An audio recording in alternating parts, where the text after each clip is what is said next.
Welcome to today's episode of the Working Wisdom podcast series, brought to you by the C.T. Bauer College of Business at the University of Houston. We're having a conversation about work-life balance, how to navigate and overcome challenges within your career, and how to make business more accommodating to a diverse workforce.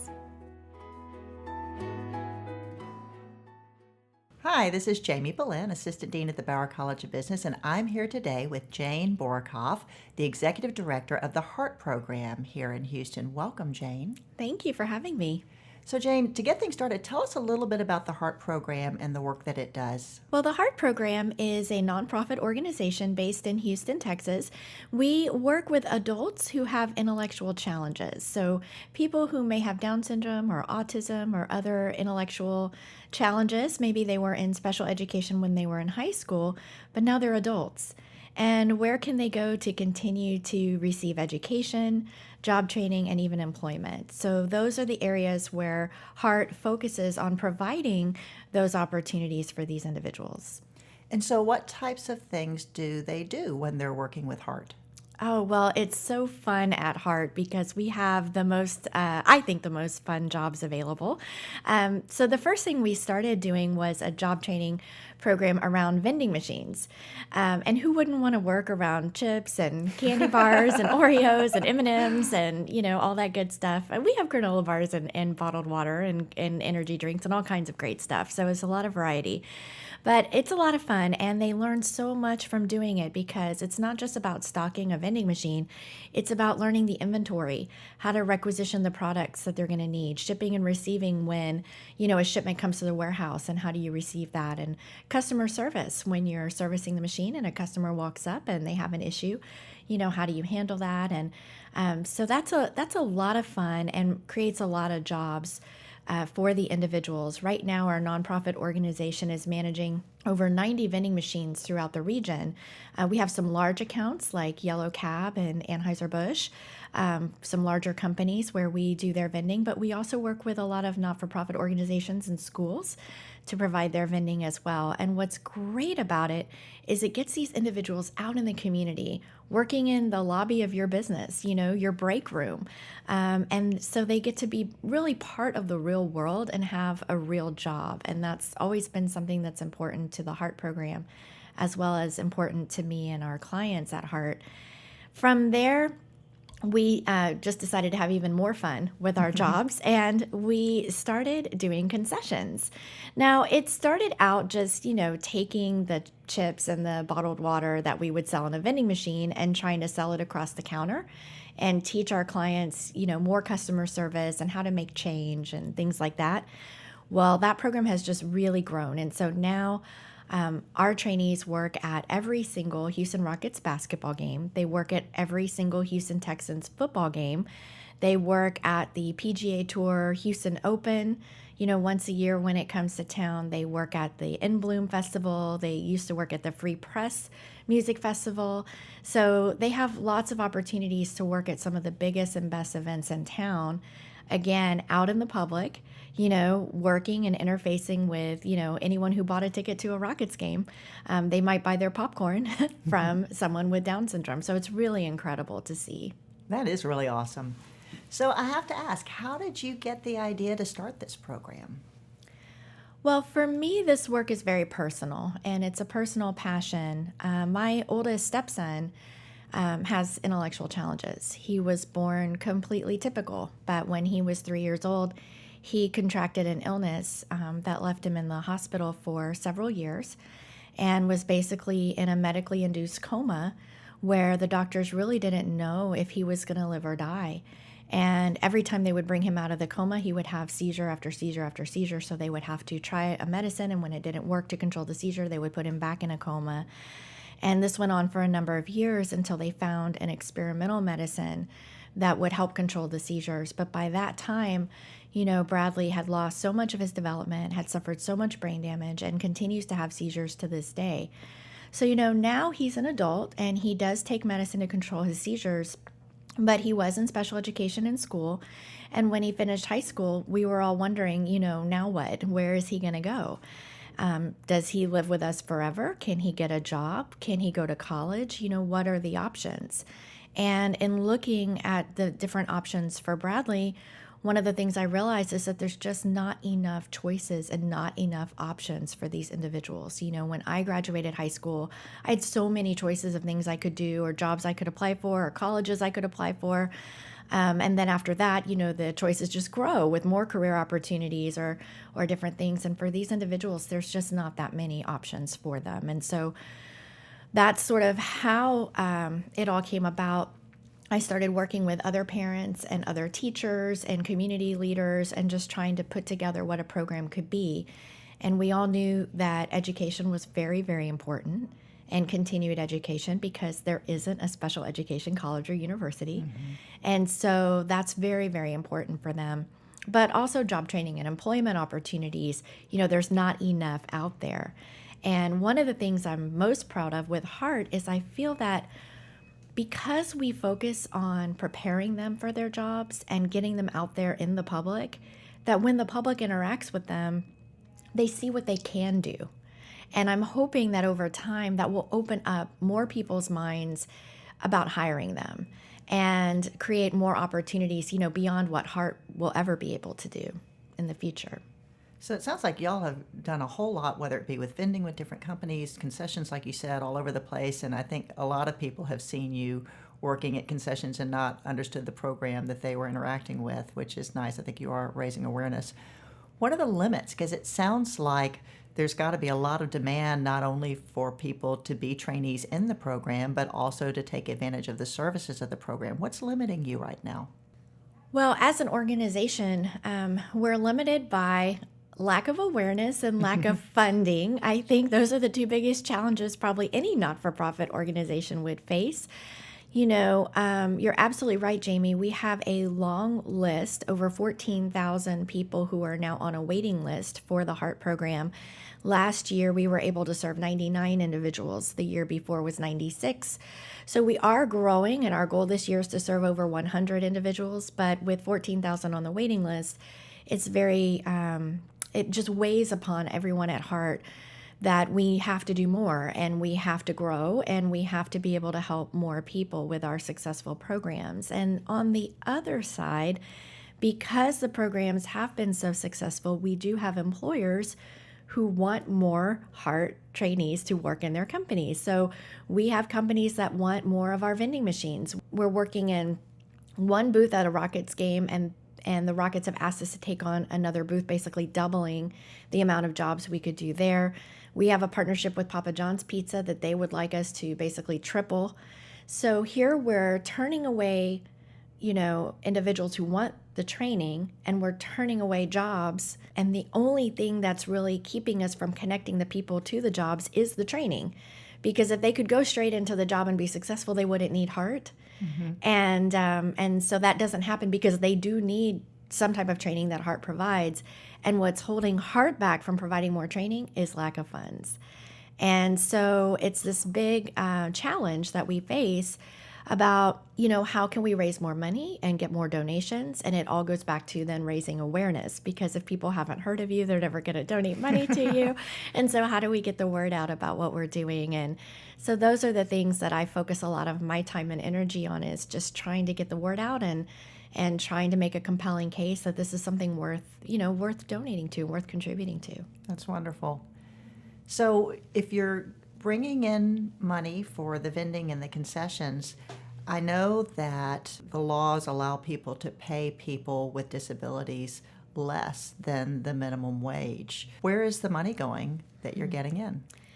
So that's a really great question. So first, let me say that at Heart, always and forever, since the day we were founded, we have always had a value that we would always pay these individuals at least the federal minimum wage, if not more. Thank and you. That's something that we've always done.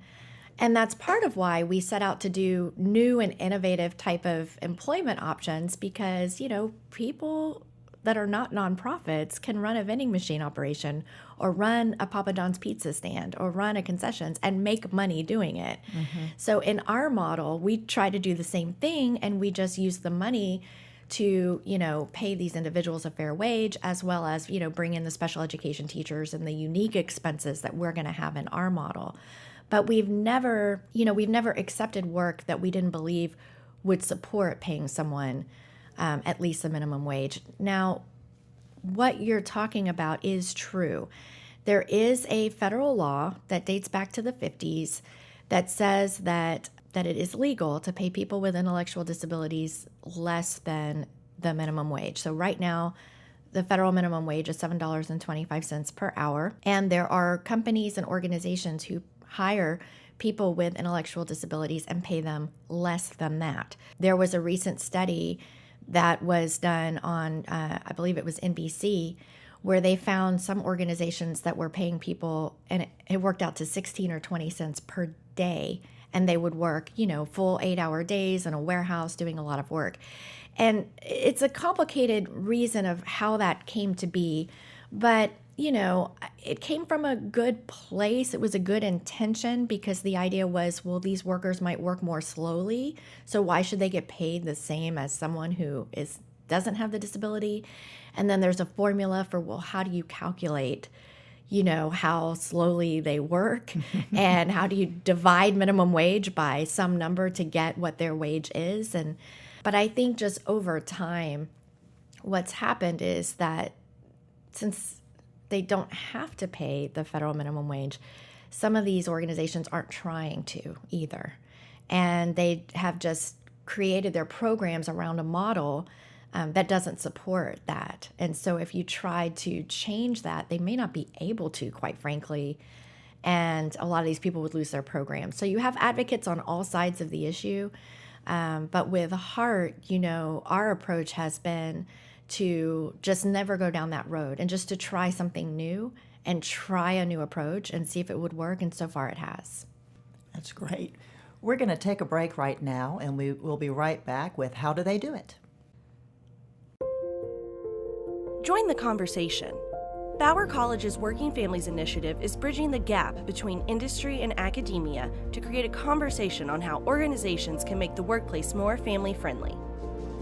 We're talking about flexibility, maternity and paternity leave, and career transitions. For more information about the Working Families Initiative at Bauer College, including upcoming events, visit bauer.uh.edu/workingfamilies.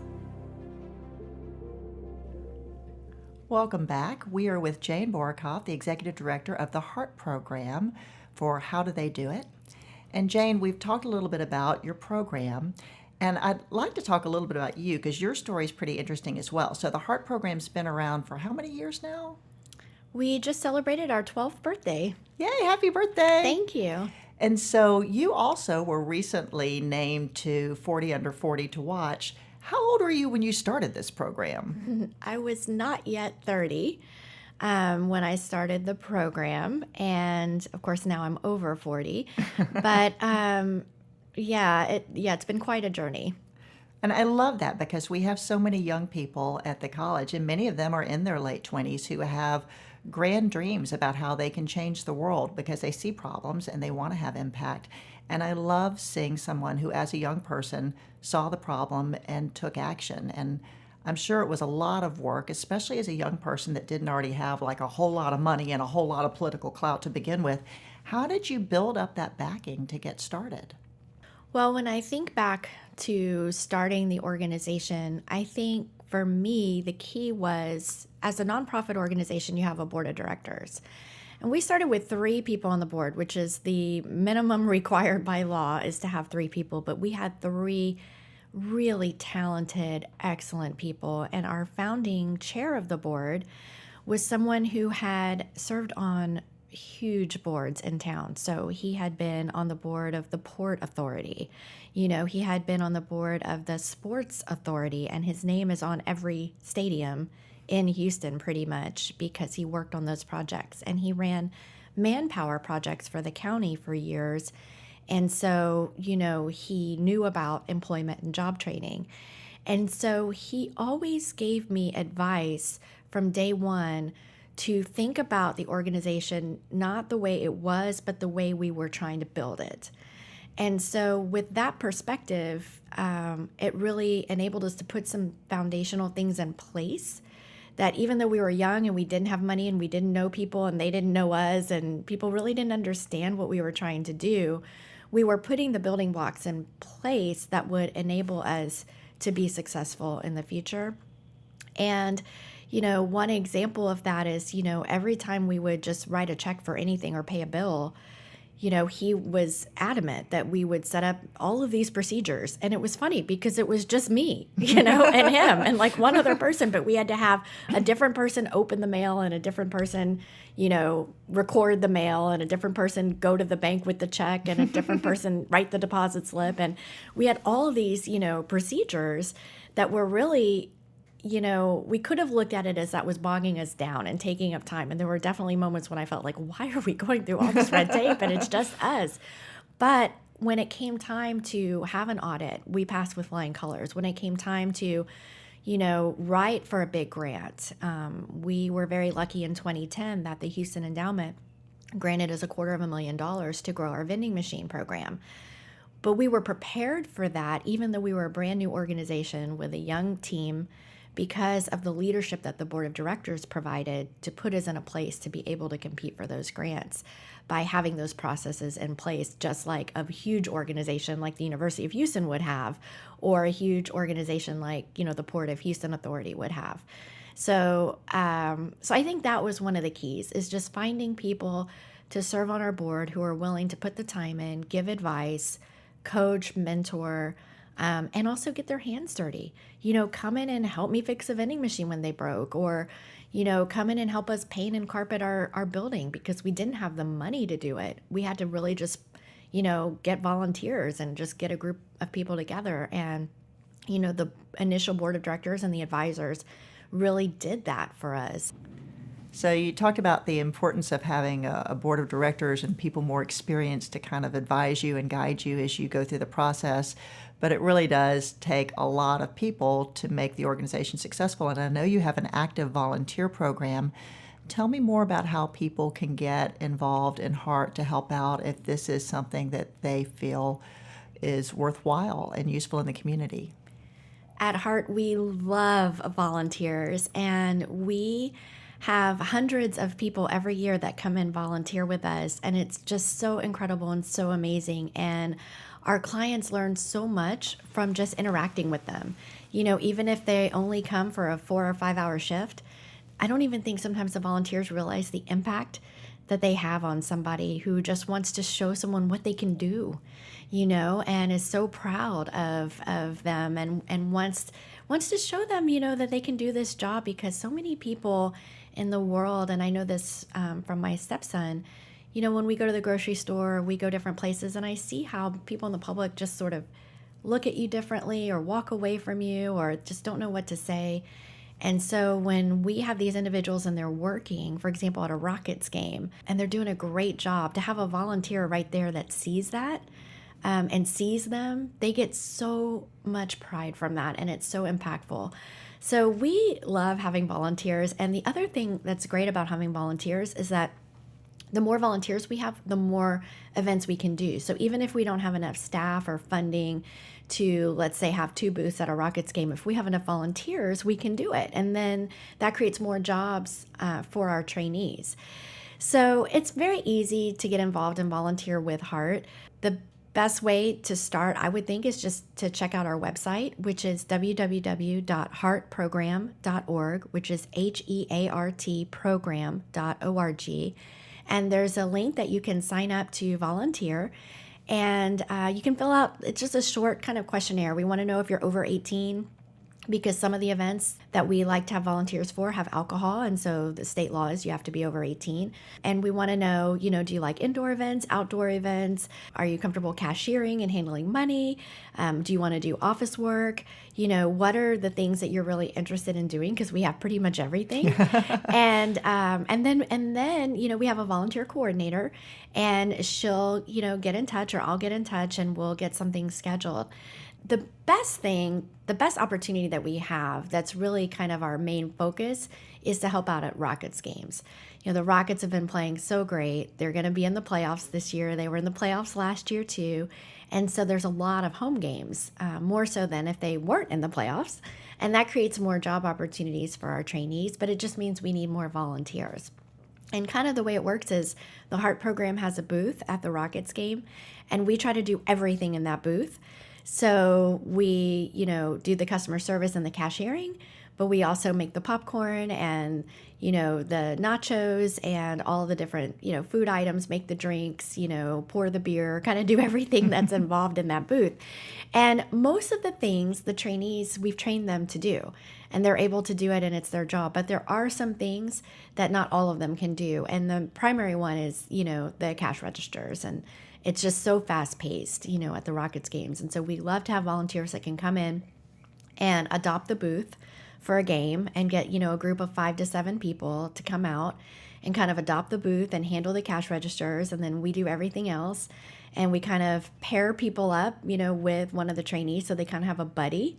And I think sometimes the volunteers come in thinking they're going to teach the trainee, they're going to teach their buddy, what to do.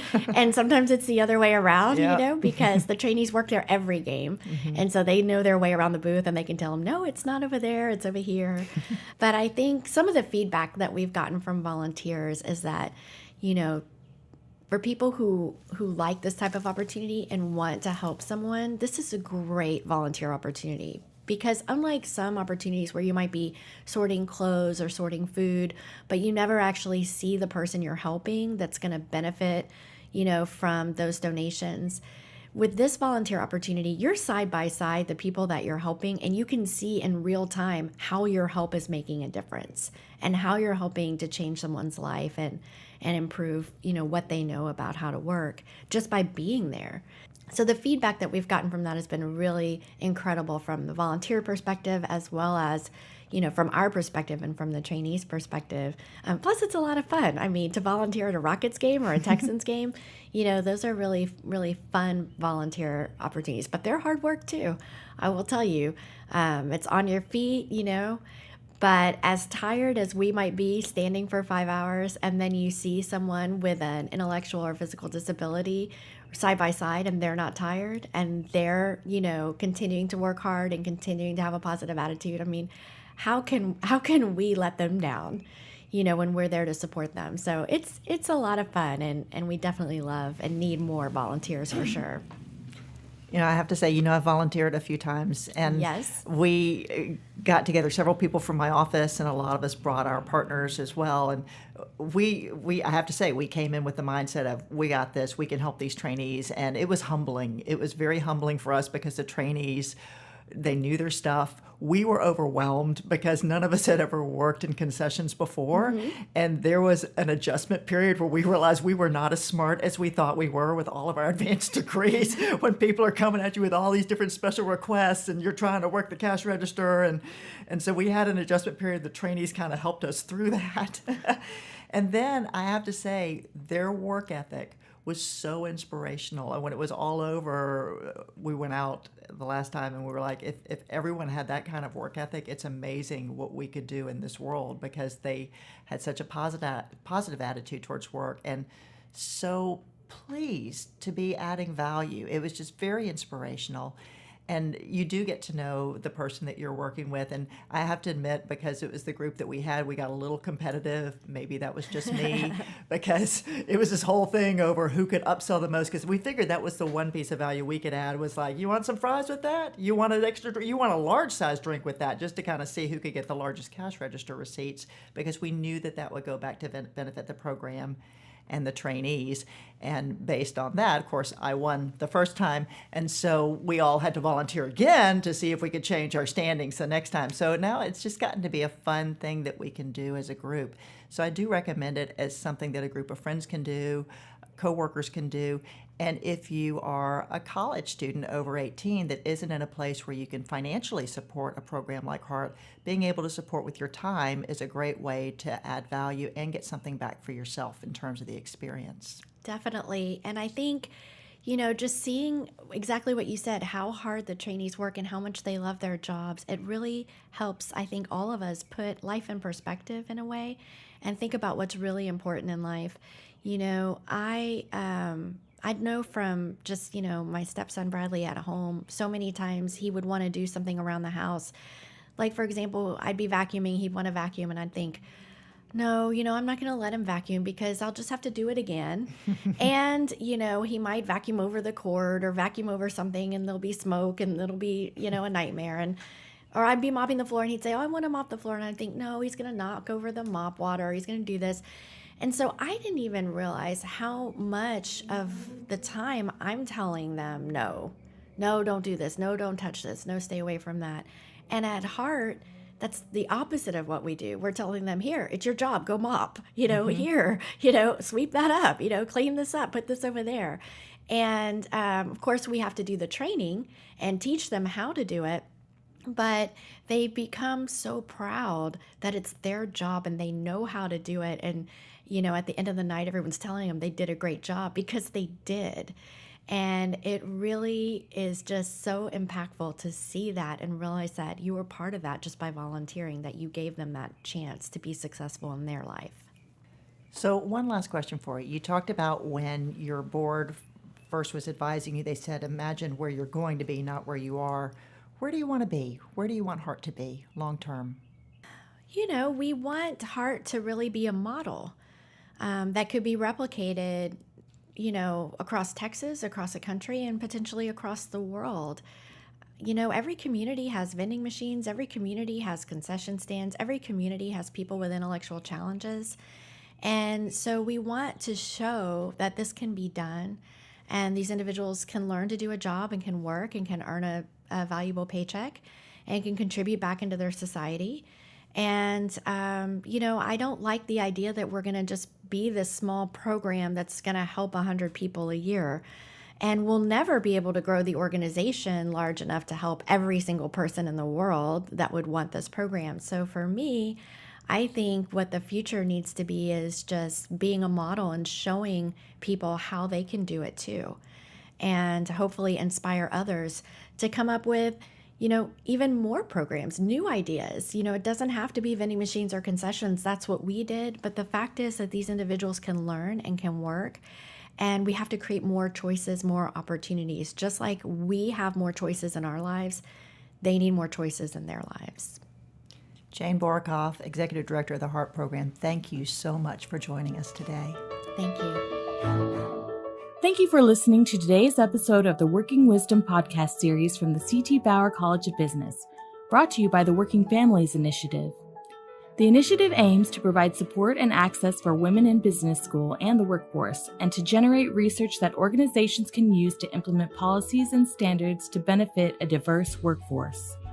For more information about Bauer College and this podcast series, visit www.bauer.uh.edu/podcasts.